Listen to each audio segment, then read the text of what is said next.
जी बिल्कुल, utility stores reopen हुए तकरीबन 3 माह का अरसा गुजर गया, मगर यूटिलिटी स्टोर्स पर दिया जाने वाला रिलीफ और सब्सिडी ताहाल बहाल नहीं हो सकी। ओपन मार्केट की तरह यूटिलिटी स्टोर्स पर भी महंगाई का तूफान है। घी, आटा और दीगर जो अशिया उनकी कीमतों में इजाफा कर दिया गया है। शहरी जो है वो रिलीफ हासिल करने के लिए मारे मारे फिरने लगे। मेरे साथ शहरी मौजूद, इनसे बात करते बताइए कि यूटिलिटी स्टोर्स पर भी चीज़ें महंगी कर देगी, क्या कहेंगे? गरीब बंदा पहले बड़ा गुरबत दी चक्की पिछे है जी।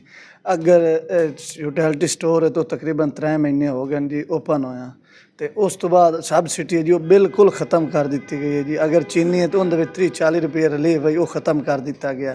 आटा है जी वो 600 रुपये का 5 किलो का थैला, वो कैलकुलेटर मारो जी 4800 रुपये का माण बनता है, जी कि 2022 रुपये माण कणक उन्हें साढ़े को खरीदी। गेहूँ है जी वो अगे 100 रुपये सबसिडी है वो ख़त्म करके बल्कि 62 रुपये महंगा कर दिता गया। दाल है इन यानी कि जड़ियाँ भी एशियाना जी जरूरत दी वो महंगियाँ कर दी गई, सबसिडी खत्म कर दी गई। गरीब बंदा ओपन मार्केट दे इत्थे जो आंदा बंदा रेट सुनता तो परेशान हो जाती।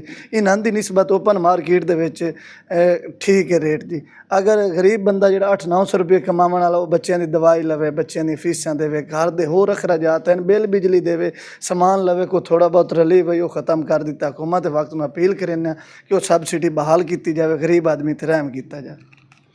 जी बिल्कुल, आपने शहरी की बात सुनी। इनका ये कहना है कि घी पर 62 रुपये फ़ी किलोग्राम इजाफा कर दिया गया। इसके अलावा 5 किलो आटे का थैला 600 रुपये फ़ी किलोग्राम तक है, जो कि 4800 रुपये फ़ी मन तक पहुंच जाता है। जबकि गंदम जो है वो उनसे 2022 रुपये में जो है वो ख़रीदी गई है। टोटल रिलीफ जो है वो ख़त्म हो चुका है। लिहाजा हुकूमत से मुतालबा करते हैं कि जो यूटिलिटी स्टोर्स पर पहले रिलीफ दिया जा रहा था उसको बहाल किया जाए, ताकि आम आदमी को रिलीफ हासिल हो सके। जी।